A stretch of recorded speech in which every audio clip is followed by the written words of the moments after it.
Bueno, hermanos, vamos a escudriñar hoy un tema un poco particular, pero quiero llevarlos, por favor, si me acompañan en su Biblia, a Mateo 27. Mateo 27 en el versículo 32.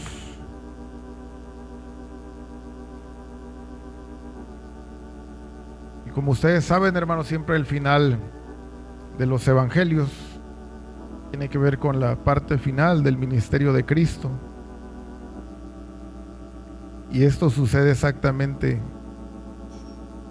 en esa etapa, en ese contexto. Tiene que ver el contexto con la crucifixión. Pero este verso en específico nos dice así, Mateo 27, 32. Cuando salían, hallaron a un hombre de Cirene que se llamaba Simón. A este obligaron a que llevase la cruz. Quiero ver, hermanos, hoy la vida de Simón de Cirene. Fíjense que casi no se habla de este hombre en la iglesia. Es un personaje del cual sabemos poco escuchamos, poco se predica, se enseña o se menciona. Pero este hombre está aquí, hermanos, en el meollo, en el punto central de la conclusión del ministerio de Cristo. Y para poder entender, hermanos, un poco el contexto, les recuerdo, hermanos, que este hombre interviene justo antes de la crucifixión, de la muerte de Cristo. Pero quiero que doctrinalmente, hermanos, nos empapemos un poco más. ¿Cuál es el punto central, hermanos, del Evangelio? ¿Cuál es el meollo del plan de Dios en las Escrituras? La respuesta es el sacrificio de Cristo. El sacrificio de Cristo, hermanos, o Cristo en la cruz, es el meollo del Evangelio. Es el punto central del plan de Dios. Es el propósito principal de la primera venida. Y así lo anunciaron los profetas. Recuerdan Isaías 54. Los salmos hablan de eso. Dios mío, ¿por qué me has abandonado? Decía por el espíritu el salmista, haciendo alusión a ese momento crucial de la historia humana y espiritual. El Cordero de Dios fue preparado, hermanos, para ese momento. Pero cuando digo fue preparado, Pedro dice que desde antes de la fundación del mundo, porque ese era el meollo del plan de Dios. Era un evento tan importante en la eternidad, porque por medio de ese sacrificio, dice Pablo, que Dios en Cristo, en la cruz, estaba reconciliando consigo al mundo, no tomándoles en cuenta a los hombres sus pecados. Hermanos, la crucifixión de Cristo es tan crucial que sin ella no habría perdón. Usted y yo no estaríamos aquí. Pero en ese momento, hermanos, tan crucial de la historia, en lo humano y en lo espiritual, aparece accidentalmente, entre comillas, aparece un hombre llamado Simón de Cirene y es obligado a llevar la cruz. Aparece, hermanos, así, fortuitamente, improvisadamente, en una escena tan importante. Y participa de los hechos y de la historia, hermanos, de algo tan trascendental por toda la eternidad. La pregunta, hermanos, es ¿quién era ese hombre? ¿Por qué estaba ahí? ¿Por qué está registrado su nombre en los evangelios sinópticos? Mateo, Marcos, Lucas lo mencionan. Los 3 evangelios mencionan a Simón de Cirene. Eso es una honra, hermanos. Hay personajes que no fueron mencionados y hay algunos que específicamente fueron repudiados por eso no está su nombre ahí. Incluso hay un personaje que ni siquiera se le dice su nombre, aunque se le menciona llamándole fulano en la Biblia, ¿recuerdan? Porque estar ahí, hermanos, tu nombre ahí, es una honra, es algo precioso. Y Simón sí está ahí registrado. ¿Qué aprendemos, hermanos, de Simón de Cirene? Bueno, pues hoy vamos a ver un poco de su vida.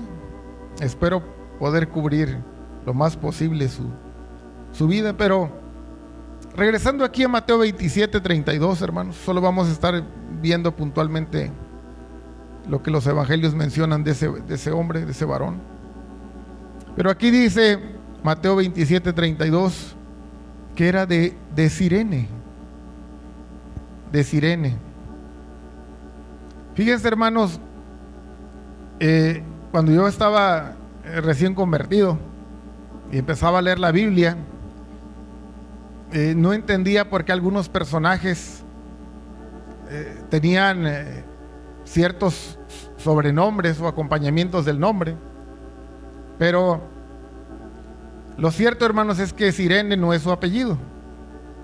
Bueno, no, porque no, en esa época de la antigüedad no existían los apellidos. Fíjense que es muy interesante ese tema de los apellidos, porque los apellidos, hermanos, es una forma de darle un distintivo a la gente.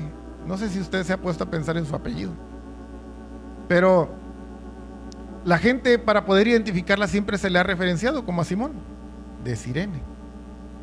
Cirene, hermanos, era un lugar geográfico. Y fíjense, hermanos, estaba leyendo un poco de los apellidos, y los apellidos, hermanos, se empezaron a usar como una ayuda. Por ejemplo, si usted quería mandarle un mensaje a Juan, le decía al mensajero: llévale este mensaje a Juan.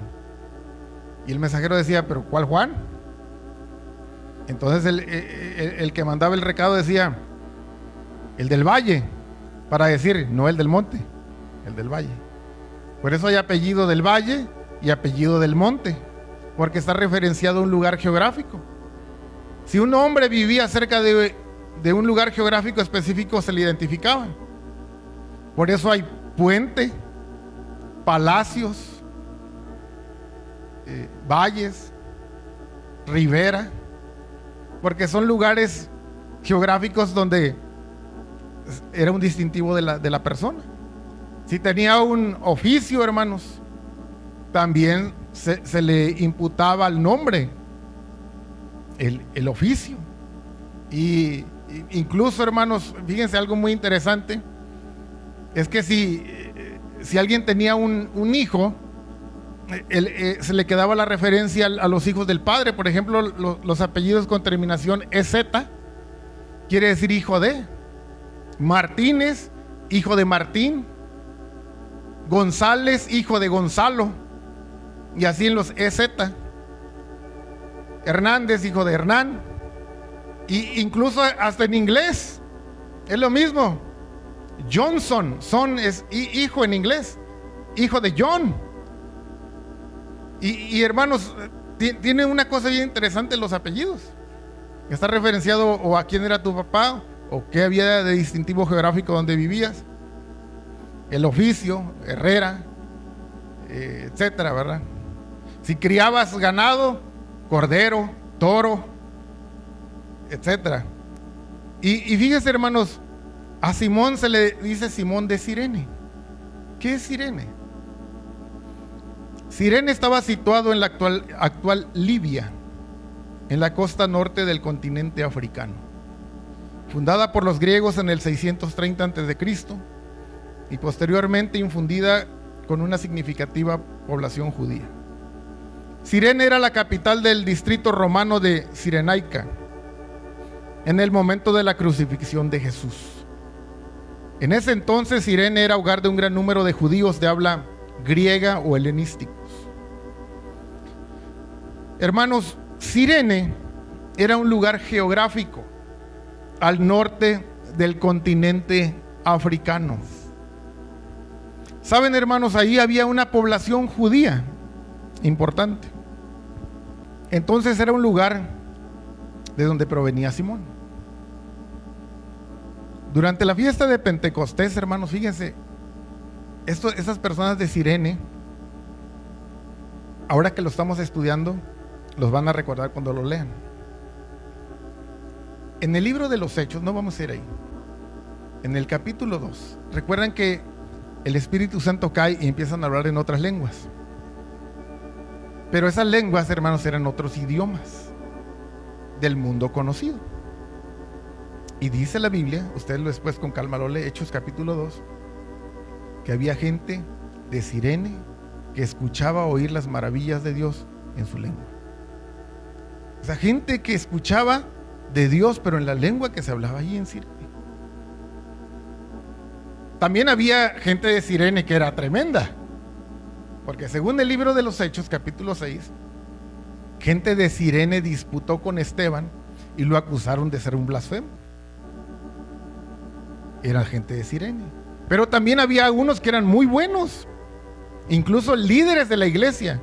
También el libro de los Hechos nos dice que había profetas y maestros, y que estos, ministrando al Señor, guiados por el Espíritu Santo, escogieron a Bernabé y a Pablo para la obra misionera.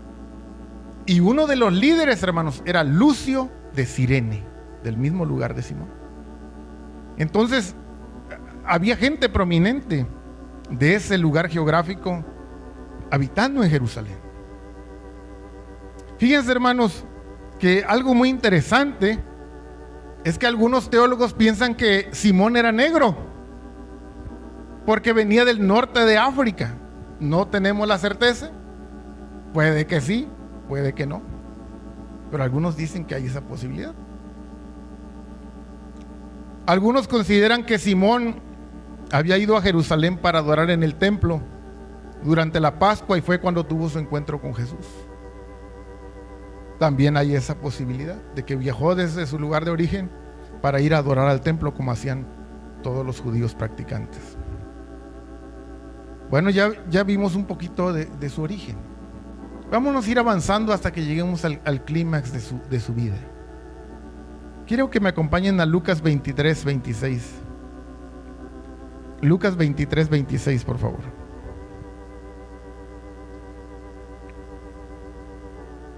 Dice así, siempre hablando de Simón.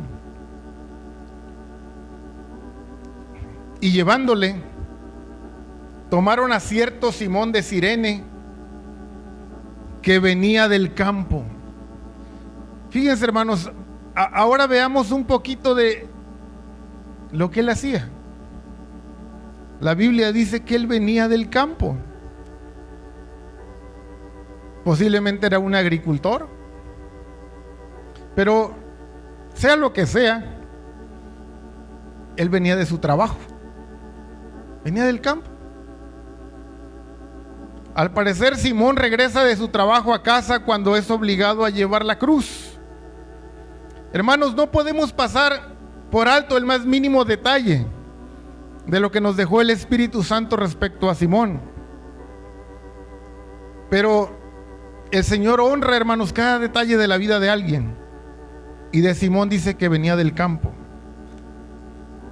Era un hombre trabajador.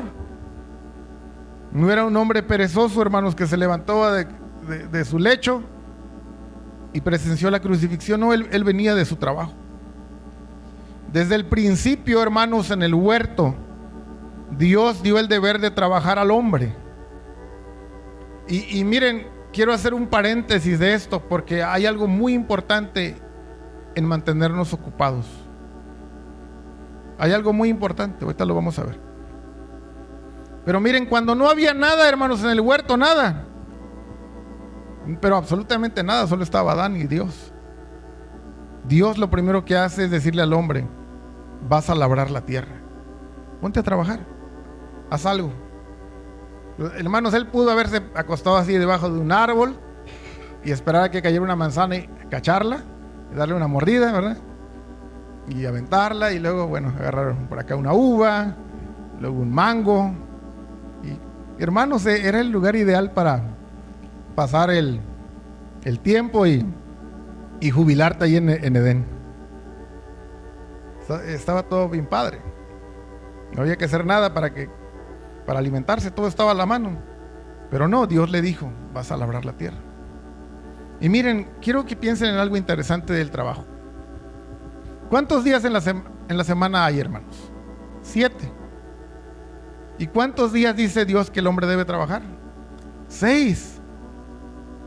El 90%, hermanos, nos la pasamos trabajando. Fíjense, ¿por qué es tan importante estar ocupados y trabajando? Vayan conmigo a Ezequiel, capítulo 16, verso 49. Fíjense, hermanos, lo que dice aquí Ezequiel 16, 49.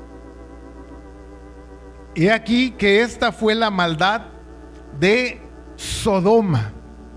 Hermanos, ¿qué era Sodoma? ¿Un lugar de buena gente?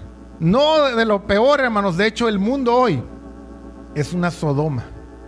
El mundo es una Sodoma, hermanos. Donde quiera que usted va, ve el distintivo de Sodoma entre nosotros. Pero, ¿cuál era el distintivo de Sodoma, hermanos, en ese tiempo antiguo? He aquí que esta fue la maldad de Sodoma, tu hermana: soberbia, saciedad de pan y abundancia de ociosidad tuvieron ella y sus hijas, y no fortaleció la mano del afligido y del menesteroso. Hermanos, una característica, un distintivo que se le da a Sodoma dentro de todas, es que tenía abundancia de ociosidad. Bien dice el dicho, hermanos: mente desocupada, taller de Satanás. ¿Han escuchado eso?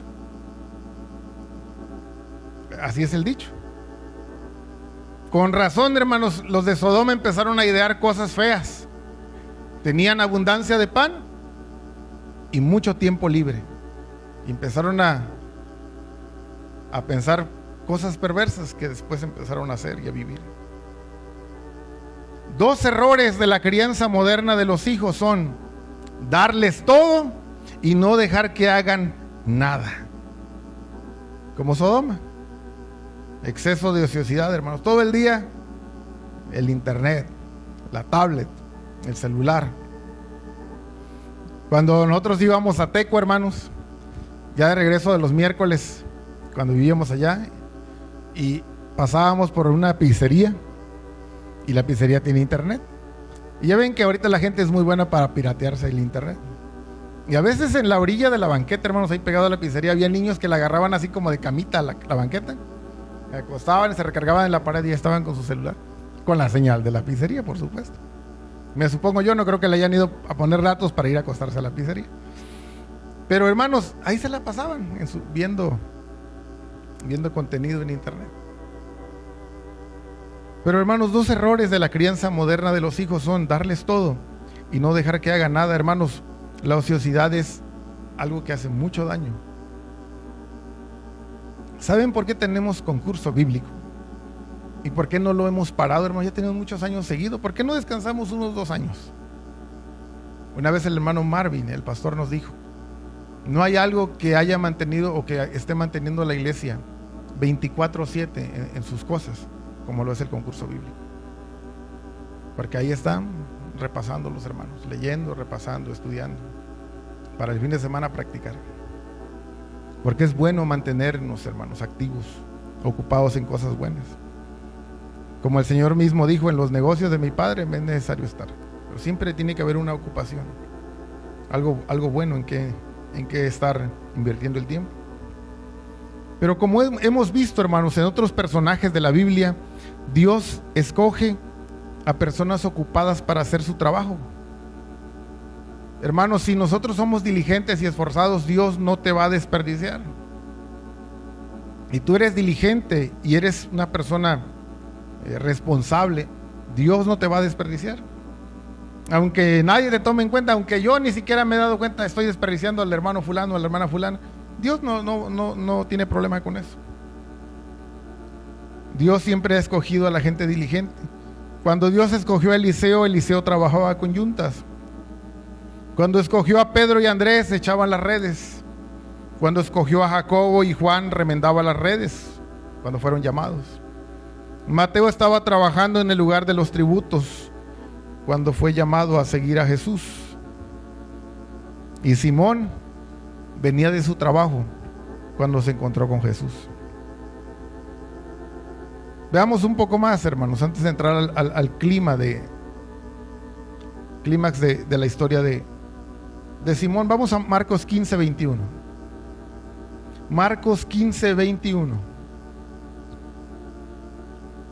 Dice: y obligaron a uno que pasaba, Simón de Cirene, padre de Alejandro y de Rufo, que venía del campo, a que le llevase la cruz. Ahora, hermanos, Marcos nos da otra información que no viene en los otros evangelios. Nos dice que era un padre de familia. Tenía por lo menos 2 hijos, Alejandro y Rufo. Hermanos, como muchos de nosotros, seguramente Simón salió de casa para ir a ganarse la vida, para sostener a su familia.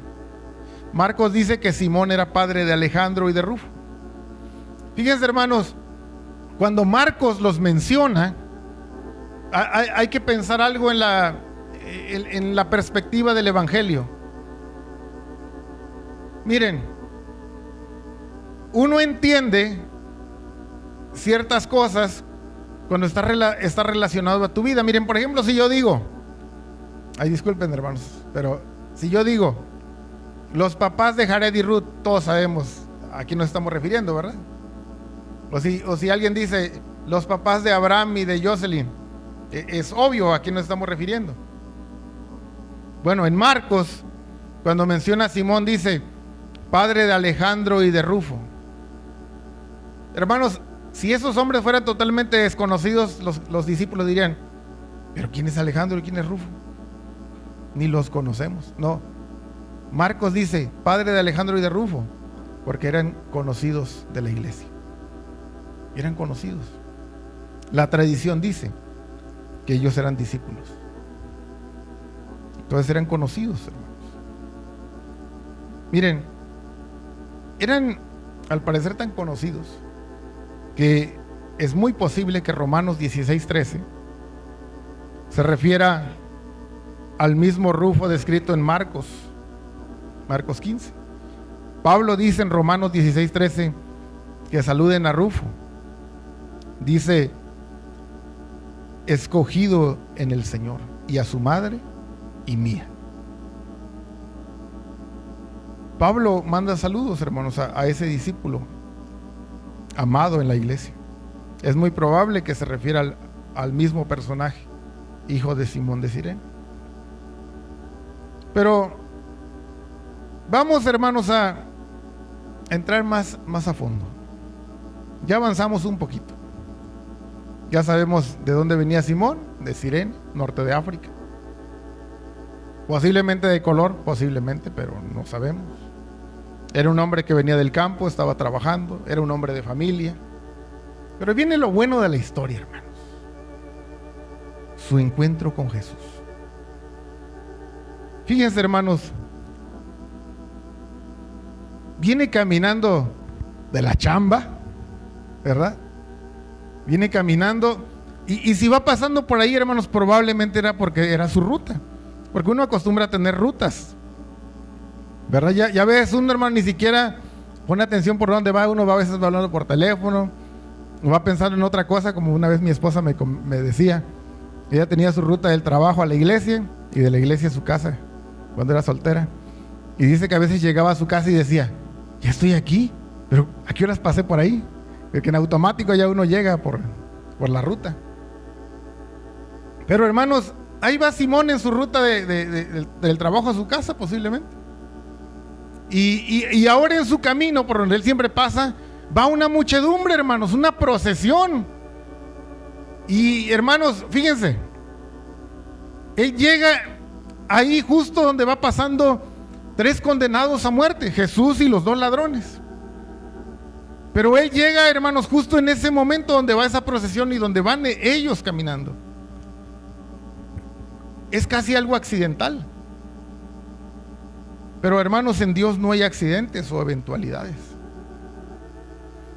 Simón, hermanos, no escogió estar ahí, pero estuvo ahí. Fíjense, hermanos, esto es muy interesante de la historia de Simón, que él no escogió llegar ahí, se le atravesó en el camino. Saben, hermanos, esto nos debe llevar a meditar que muchas veces el Señor va a hacer que se crucen en nuestras vidas cosas que van a cambiar para siempre nuestra historia, como le sucedió a Simón. Él ni siquiera sabía, hermanos, quién iba ahí en esa procesión, ni de quién iba a cargar la cruz, pero se encontró ahí fortuitamente, hermanos, por cada eventualidad, etcétera, como le querramos llamar, accidente. Pero en Dios no hay accidentes. Fíjense, hablando de hechos así fortuitos, hermanos, cuando terminé de estudiar la prepa, no me pude inscribir a la universidad, como todo joven quiere hacer, y tuve unos problemas administrativos con mis documentos y ya no pude inscribirme a la universidad, y perdí un año, hermanos, de estudio. Y no sé ahorita, hermanos, qué piensen los muchachos, pero yo en mi juventud, así, hermanos, de estudiante, siempre decía, ¿y ahora en qué voy a trabajar? Porque no me van a dejar que esté en la casa, ¿eh? Algo tengo que hacer. ¿Y ahora en qué voy a trabajar este año? ¿Qué voy a hacer? Y estando ahí en ese lapso sin saber qué hacer,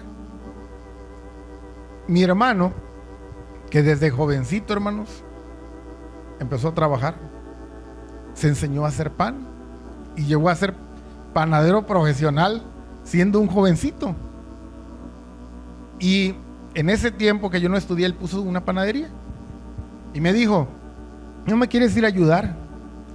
Y como yo no tenía muchos planes, hermanos, aparte de su ofrecimiento no tenía nada, dije, no, pues está bien, vamos. Y empecé a ayudar, hermanos, ahí, ayudarle, acompañarlo, ayudarle. Otro muchacho también trabajaba ahí con él de ayudante. Y ahí empezamos, o sea, más que nada, pues de no hacer nada en la casa, estar ahí ayudando en algo y aprender un poco de algo. Y fíjense, hermanos, todo fue porque no me pude inscribir a la prepa. Accidentalmente pasó eso. Y luego accidentalmente, pues él me dijo que le ayudara y dije, bueno, le ayudo. Pero fue en ese momento, hermanos, que en ese lapso, que alguien nos empezó a invitar a la iglesia. Y empezamos a ir a una iglesia cristiana que estaba ahí cerca de donde estaba la panadería. Y fuimos a algunos servicios, solo pues para quitarnos la curiosidad de los que nos estaban invitando. Yo no era cristiano, mi familia no era cristiana, salvo mi hermano si era cristiano y su familia. Y así empecé a tener un poquito de acercamiento. No lo van a creer, hermanos. Para cuando terminó ese año libre, yo ya había conocido al Señor, yo ya estaba asistiendo a una iglesia. Fue ese accidente de mis documentos que provocó que en ese lapso yo conociera al Señor. Fíjense, hermanos, tuve un encuentro con el Señor a raíz de ese accidente de no tener mis documentos listos. No sé si tú te has preguntado alguna vez, ¿por qué a mí me pasa esto? ¿Qué te has preguntado eso?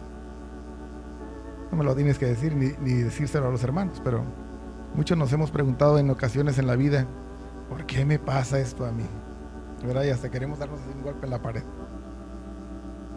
Pero, hermanos, no hay accidentes.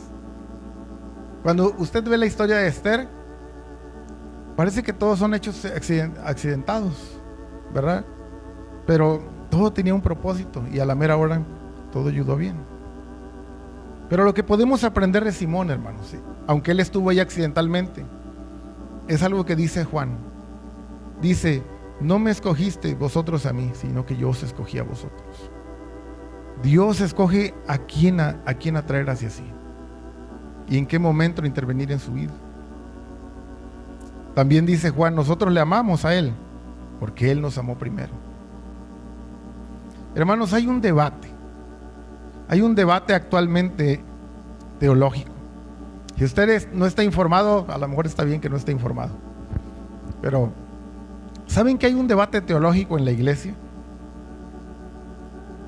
Algunos dicen, los calvinistas, que la salvación e ir al cielo no depende de usted ni de nadie más, solo de Dios. Dios tiene a sus escogidos, Él ha escogido salvarlos, Él ha escogido guardarlos y mantener en ellos la fe hasta que vayan al cielo. Es la postura calvinista. Pero hay otro teólogo, Jacobo Arminio, que es la postura de los que siguen su teología, dice que hay un libre albedrío, que en Dios no manda a nadie al infierno y nadie al cielo, no tiene preferido, sino que depende del hombre. El hombre decide escoger el cielo o rechazarlo, aceptar el evangelio o no aceptarlo. Bueno, hermanos, ¿quién tiene la razón? Porque es cierto, Simón no escogió estar ahí, hermanos, pero llegó ahí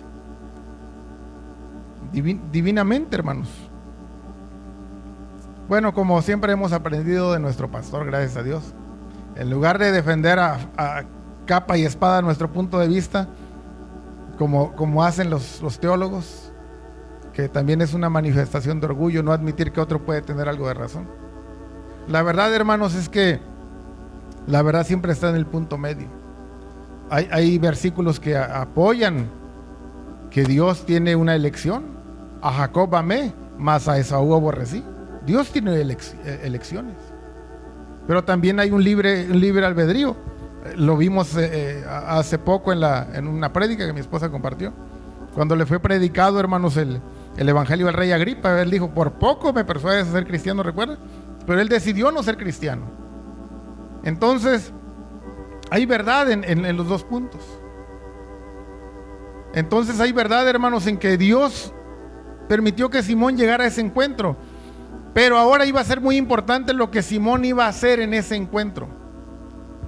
Es muy importante, hermanos. Simón ya está ahí, hermanos, en la escena.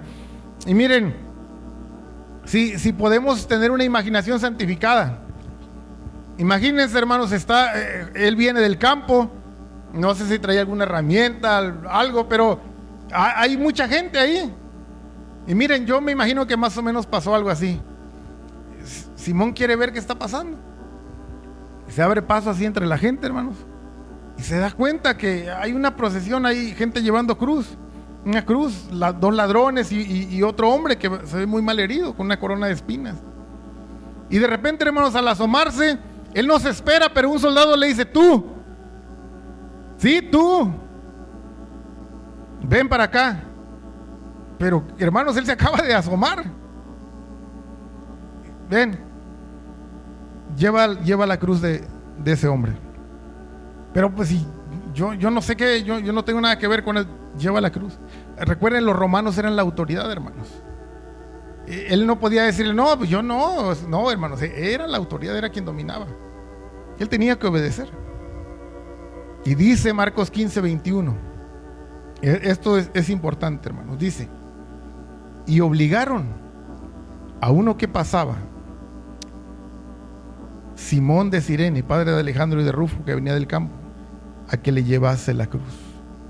Pero fíjense lo que dice: y obligaron a uno que pasaba. Fíjense, hermanos, no estaba en sus planes, pero lo obligaron a que llevara la cruz.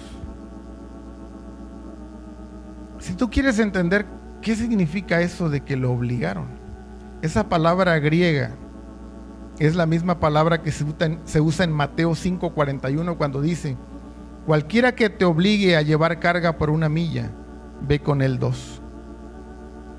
Implica ser forzado a hacer algo que tú no quieres. Obligaron a que llevara la cruz, hermanos. Él no quería, no era su voluntad, pero lo obligaron. Lucas dice: le pusieron encima la cruz. Fíjense, hermanos, no era voluntario, no era de que yo quiero, no, cárgala y aquí está la cruz. Fíjense, hermanos, para que visualicemos la escena. Es muy tremenda esta historia. Los soldados romanos le impusieron esa tarea de forma involuntaria. Pero hay algo importante en eso de ser obligado a llevar la cruz. Fíjense, hermanos, miren, quiero que me acompañen a algo de Lucas 14:23. Porque quiero que vean algo que el Señor hace, hermanos, en la gente. Y está explicado aquí en una parábola. Pero miren, voy a leer un poquito atrás, hermanos. Dice en verso 16: Entonces Jesús le dijo: un hombre hizo una gran cena y convidó a muchos. Y a la hora de la cena envió a su siervo a decir a los convidados: venid, que ya todo está preparado. Y todos a una comenzaron a excusarse. El primero dijo: he comprado una hacienda y necesito ir a verla, te ruego que me excuses. Otro dijo: he comprado 5 yuntas de bueyes y voy a probarlos, te ruego que me excuses. Y otro dijo: acabo de casarme y por tanto no puedo ir. Vuelto el siervo hizo saber estas cosas a su señor. Entonces, enojado, el padre de familia dijo a su siervo: ve pronto por las plazas y las calles de la ciudad y trae acá a los pobres, los mancos, los cojos y los ciegos. Y dijo el siervo: Señor, se ha hecho como mandaste, y aún hay lugar. Dijo el Señor al siervo: ve por los caminos y por los vallados y fuérzalos a entrar para que se llene mi casa. Fíjense, hermanos, ahí hay una palabra muy interesante. Fuérzalos a entrar. Fuérzalos a entrar. Fíjense, hermanos, esto me llamó mucho la atención. Saben, hermanos, la Biblia, hermanos, es un tesoro para toda área de la vida. Pero, miren, hay cosas, pero preciosas, que Dios pudiera hacer en nuestra vida, en toda área. Sí, en la espiritual, por supuesto, pero en toda área, que no va a suceder, hermanos, a menos que alguien nos force. Permítanme contarles algo. Cuando nosotros éramos hijos de familia, no tuvimos nunca no sé si decirle dicha bendición, pero o la ventaja, creo que es la palabra más correcta. La ventaja de tener un carro en la familia. No tuvimos esa ventaja, hermanos. Mi papá nunca tuvo carro y siempre nos manejábamos, íbamos en camión o en taxi. Y así nos tocó vivir y crecer. Y cuando el Señor me llama, hermanos, para que deje de estudiar a la universidad, me pongo a trabajar. Ya había trabajado más o menos, yo creo que como 2 años. Y entonces, ¿qué creen? Que un muchacho, ya más grande que yo en edad, era el agente de ventas de la empresa. Yo atendía un local, al público en general. Yo estaba ahí encargado de una tienda. Pero donde estaba la cuestión, hermanos, era con el trabajo de ese muchacho. Él visitaba empresas, andaba en carro, ofrecía servicios y ganaba y comisionaba. A mí me pagaban un sueldo fijo ahí en tienda. Entonces, que ese muchacho tiene planes de salirse. Y me dijo: oye, Ferry, me voy a salir. Me voy a salir y, ¿cómo que te vas así? Me voy a salir, quiero hacer otra cosa y no sé qué, no sé cuánto. No, pues tú sabes. Oye, ¿y si te propongo a ti para que te quedes en mi lugar? Y caracoles, sí me interesaba. Pero ¿saben qué? Yo no sabía manejar, porque mis papás nunca tuvieron carro, nunca pude practicar, ni manejar, ni nada. Pero, hermanos, la cosa era de ya, él ya se iba a salir. No era de, bueno, espérame un año y te digo, no, ya se iba a salir. Era o le digo o no le digo. Chispas, hermano. Sí me interesa. Bueno, le voy a decir a la jefa, era la dueña, que tú estás interesado. Y pasado unos días, hermanos, llega ahí la jefa con otra que tenía de mano derecha y llegan y empiezan a platicar. Oye, que así, así, Yo le dije que sí. Y me dijo, oye, pero ¿sabes manejar? Y le dije, no, pero puedo aprender. Hermanos, en una semana aprendí a manejar. Miren, me metí en una escuela de manejo. Por las tardes salía del trabajo y me iba en un bochito a practicar con un maestro de esos que tenían doble volante el bochito. Cuando regaba el tepache, el instructor rápido tomaba el control. Un día me dijo, cuidado con el árbol, y me dijo, cuidado con el árbol. Ya le había dado un llegue al bocho a un árbol. Pero hermanos, en una semana me forcé a aprender lo que no pude aprender de niño y de jovencito y de joven. En una semana, hermanos. Pero ¿saben qué? Si no hubiera sido por eso, hermanos, hubiera cambiado para siempre muchas cosas en mi vida. Eso me ayudó a prosperar. Hay cosas donde necesitamos ser forzados. Y miren, les voy a decir algo, pero con amor. Papá y mamá, ¿quieres que tus hijos sean campeones del concurso bíblico? Algunos hacen esta técnica. Estudias, te encargo que estudies. Hay que forzar. A ver, dímelo. A ver qué has estudiado. A ver, dime esto. O a ver, este día de aquí a acá y este otro día de aquí a acá. Y dímelo. No, que no sé qué. Necesito que me lo digas. Hay que forzar, hermanos. Y así en muchas áreas, hermanos, hay que forzar. Vamos a tener que aplicar esta técnica, hermanos, para muchas cosas. Vamos a empezar a darle movimiento a las cosas, ¿no? Porque a veces por sí solas las cosas no se hacen, hay que forzarlas. Hay que forzarlas. Fíjense, hermanos, qué importante es esta situación que vemos aquí. Forzaron a Simón. No era su voluntad, pero lo forzaron. Pero fíjense, hermanos, fue en ese forzamiento de Simón, de ven para acá. Él no era parte, pero ven para acá. Lo forzaron a venir, lo forzaron a cargar la cruz y lo forzaron a caminar detrás de Jesús. Pero fíjense, hermanos, vean la escena en sus corazones, en su imaginación. Fue en ese forzamiento donde él lleva la cruz y él ve enfrente, porque él va detrás de Jesús. Él va viendo a Jesús.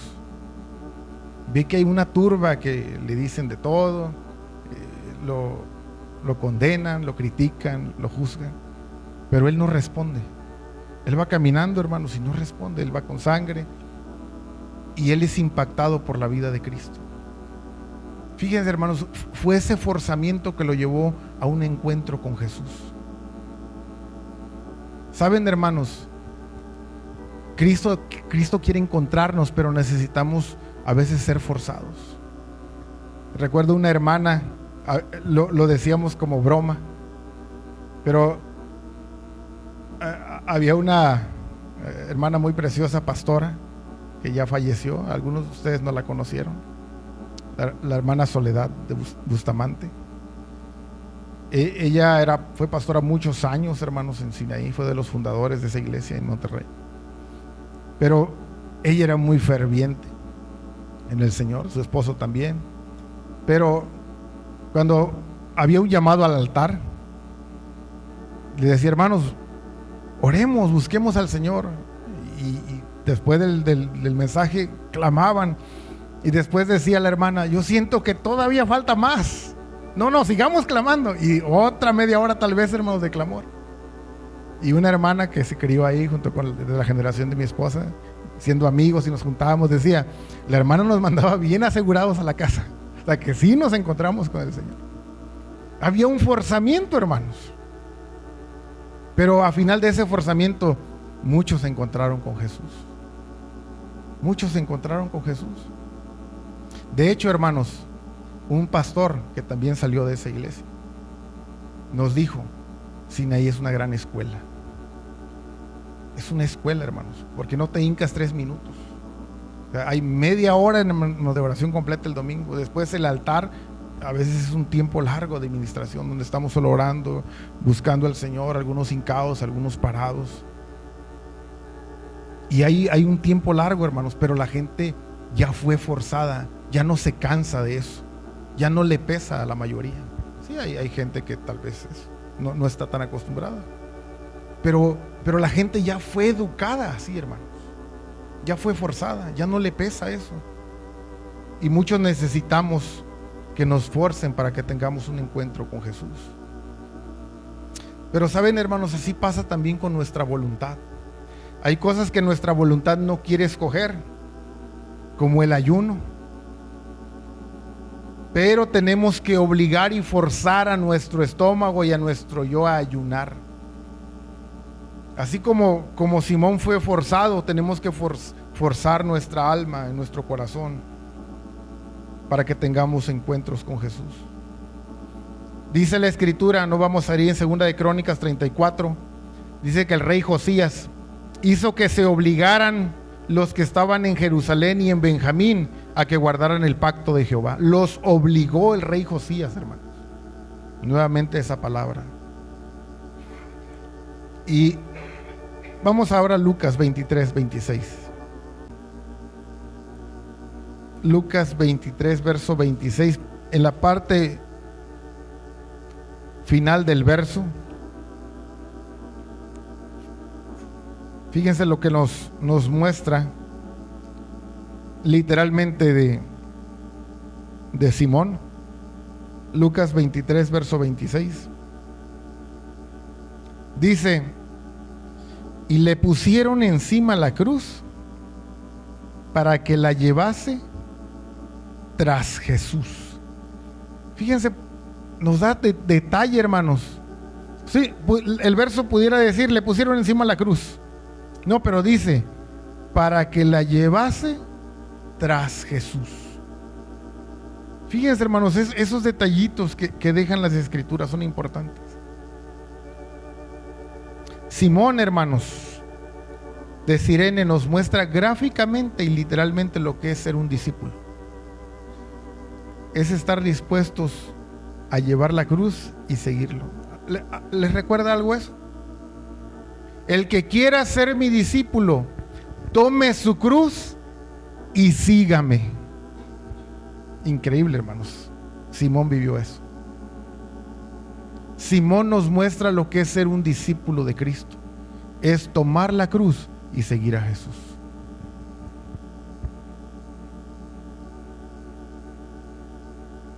Pero vamos a adentrarnos todavía más, hermanos, en ese pasaje. ¿Qué iba a ocurrir, hermanos? Una vez que la cruz llegara al Gólgota, al Calvario, al monte, ¿qué iba a ocurrir, hermanos, cuando terminara el trayecto de Simón? Bueno, iban a clavar la cruz, la iban a poner ahí fija, iban a crucificar al Señor. ¿Para qué? Para que todo el mundo fuera salvo. ¿Por qué les estoy explicando esto que en cierta manera es una obviedad? Porque quiero que piensen en Simón. Hermanos, esa cruz era tan importante. Sí, era de madera, era común, pero esa cruz que llevó Simón era tan importante porque ahí se iba a clavar tu pecado y el mío. Y miren, hermanos, Simón la llevó. ¿Saben qué nos enseña esto, hermanos? A los hombres, a los discípulos, a los que estamos siguiendo a Jesús como Simón lo hizo. Nos enseña que usted y yo tenemos parte en el proceso de salvación del mundo. No sé si mis palabras alcanzan a explicarlo, pero usted y yo, hermanos, como discípulos, vamos a cooperar con Dios para que otros sean salvos. La cruz nunca hubiera llegado ahí para hacer salvación si no la hubiera cargado Simón. Vamos a 2 Corintios capítulo 1, verso 11. Cooperando también vosotros a favor nuestro con la oración. Hasta ahí, hermanos. Pablo dice que la iglesia, los discípulos, usted y yo, podemos ser copartícipes del Evangelio. Pablo dice: hermanos, cooperen junto con nosotros. Pero Pablo, yo no sé predicar. Pero Pablo, yo no puedo ir y hacer ese viaje misionero. Cooperen con la oración. Siempre hay formas de cómo cooperar. Algunos dicen: es que ahí me da vergüenza repartir folletos. Bueno, oremos por la salvación de otros. Bueno, es que yo no puedo hacer esto. Bueno, pero sí podemos hacer otra cosa. Siempre hay una forma en la que podemos cooperar en el progreso del Evangelio, hermanos. A veces con finanzas, a veces con trabajo, a veces yendo casa por casa repartiendo un folleto, a veces hablándole a un compañero de trabajo, a un vecino, algo del Señor. Pero hermanos, no nos podemos esconder. Necesitamos ser copartícipes del Evangelio, como Simón. Simón cooperó llevando la cruz para que nuestros pecados fueran perdonados. Todos podemos ser partícipes del Evangelio de una forma u otra. La Escritura dice que hay diferentes dones, de diferentes formas podemos ayudar a edificar el cuerpo y llevar el Evangelio y propagarlo. Pero hay algo que quiero mencionar también de Simón, hermanos, y este es mi último punto. Cuando Simón, hermanos, lleva la cruz, hay una razón por la que él llevó la cruz. ¿Por qué no la siguió llevando Jesús? Porque el soldado romano le dijo a Simón: lleva la cruz, y le pusieron la cruz. Porque Jesús estaba cansado, porque Jesús ya no podía llevar la cruz. Y ellos, hermanos, los soldados, tenían la comisión de crucificar a 3. No podían permitir que uno se muriera en el camino. Tenía que llegar ahí.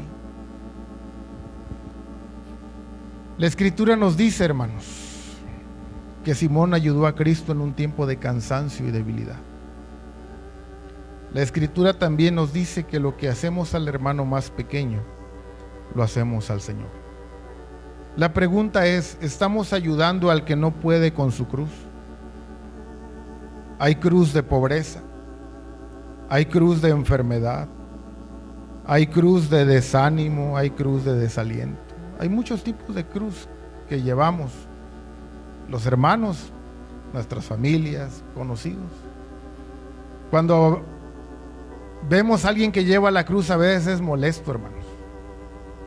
Como dice el Proverbios, ¿verdad? Que el pobre es molesto aún a su amigo, pero muchos son los amigos del rico, ¿no? Porque ver a alguien con una cruz es desagradable, como lo fue en la procesión de Cristo. Y a veces mejor no queremos ver eso. Cuando un limosnero se nos quiere acercar, ¿verdad, hermanos? Que le huimos a veces. Es molesto. Más si huele mal o vienen malas condiciones. Pero Simón, hermanos, ayudó a un necesitado a llevar su cruz. Simón llevó una cruz ajena. No tenía por qué hacerlo. No era su asunto, pero la llevó. Imaginen el asombro cuando supo que ayudó al Mesías.